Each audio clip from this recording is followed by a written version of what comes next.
Today's episode is brought to you by Mazars. SoundCartel. How do you tell someone in the office that their behaviour's just not acceptable?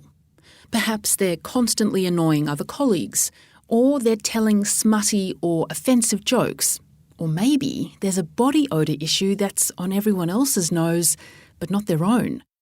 From SoundCartel, I'm Nicole Goodman, and this is Business Essentials Daily.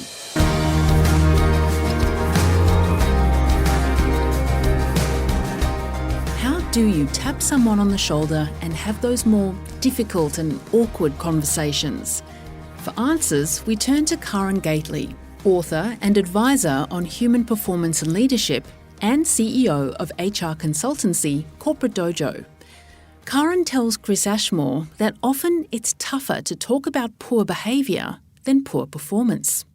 Especially if they're a difficult character, or that might mean that they're aggressive, or they're likely to be defensive, or they're likely to be emotional in their response. A lot of leaders can find that really difficult to confront. So, it's essentially when we're having to express a difference of opinion, or we're having to deliver bad news, or we're having to reprimand someone. Those are the most common things that I find leaders just can really struggle with.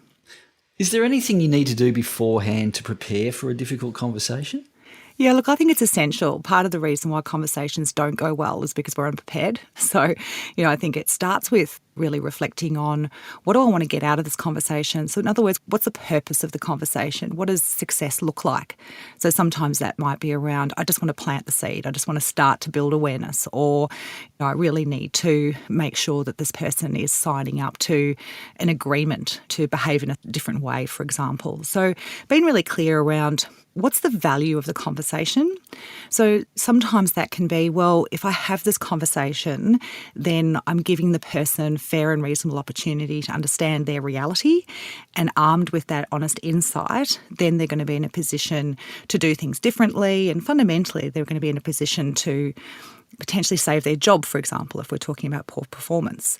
So actually reframing the conversation from being a difficult one and reframing it to being a necessary one, a powerful conversation that will actually allow us to create a more desirable outcome, whatever that is. So the more we can be really clear, what is that outcome? What is that benefit? What are the key messages that I need to get through, and go into the conversation prepared with those insights, then some of those emotional things become less of an issue, because we're actually focusing on, as I said, being in service and actually helping us to achieve a better outcome. How important is developing trust before having a chat? Oh, look, it's essential. Think for yourself what's going through your mind if somebody you don't trust is trying to give you constructive feedback.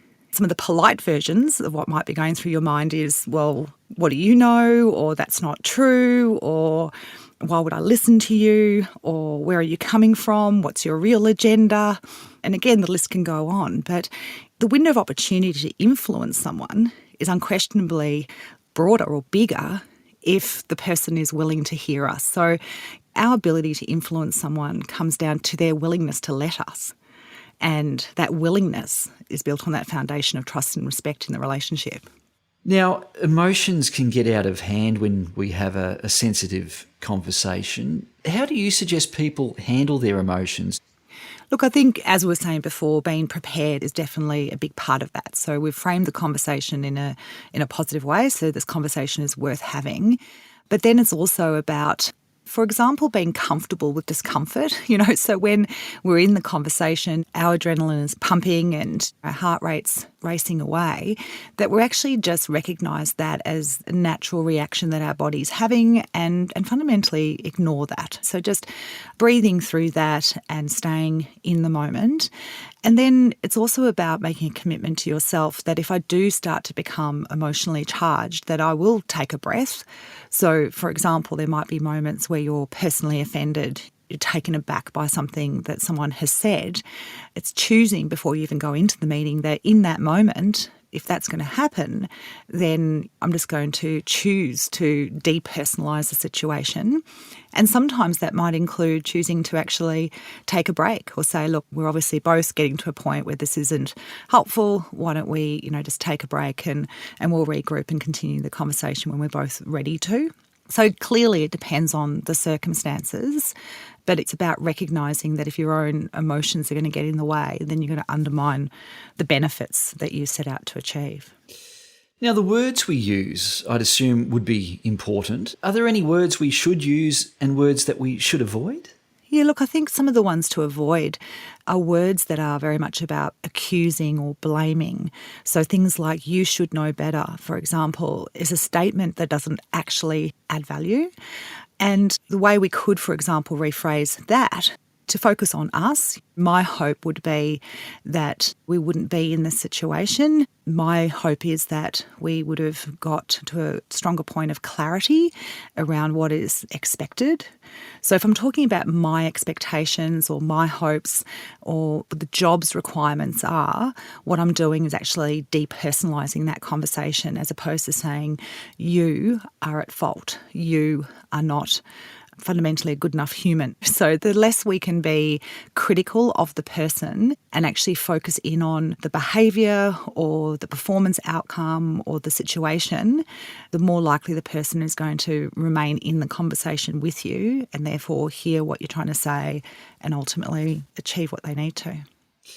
When we're having a conversation, is there an outcome that we should keep in mind during that conversation? Yeah, absolutely. As I've been saying, if we go into the conversation with a clear view of the purpose, what are we actually trying to achieve? And, sometimes we make the mistake of trying to achieve too much with one conversation. Sometimes we need to actually break it down a bit more and say, okay, well, in this first conversation, I just want to build a bit more awareness, or I just want to let the person know that there's something we need to start working on together to help them to be better. So again, I think that's absolutely key to making sure that we're tackling it in a way that we're going to get to that desirable outcome that we've decided up front is what we're trying to achieve. Well, finally, is there anything we need to be aware of after the chat? Yeah, depending on, again, the circumstances. I appreciate I've been saying that the whole way through this conversation, but it does depend. But in majority of circumstances, if what we're talking about is performance improvement or attitude shift, then it's necessary that we agree how are we actually going to work together. And so when are we going to have the next chat? How are we going to make sure that we are keeping track of progress? And sometimes we also make commitments around this is the support I'm going to provide you, or this is information I'm going to get you, or the training support I'm going to make available. We need to make sure that we're following through on those commitments and, appropriately following up to make sure that we are supporting the individual to get to where they need to be. As I said, if it's a performance issue. Some difficult conversations I talk about, we've got online training around this, and I use the BO in the workplace conversation as one of the examples. That's one that is particularly challenging for most people to engage in.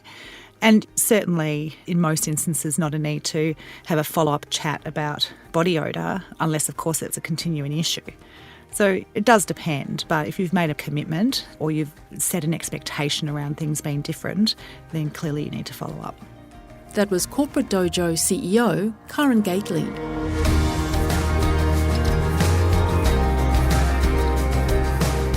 This episode of Business Essentials Daily is produced by the team at SoundCartel. Thanks for listening. I'm Nicole Goodman. We'll bring you more Be Daily tomorrow. Follow @BE Daily Podcast across social media and head to bedaily.com.au for more from the Business Essentials Daily podcast. SoundCartel. This episode was brought to you by Mazars. To find out more, visit mazars.com.au. That's mazars.com.au.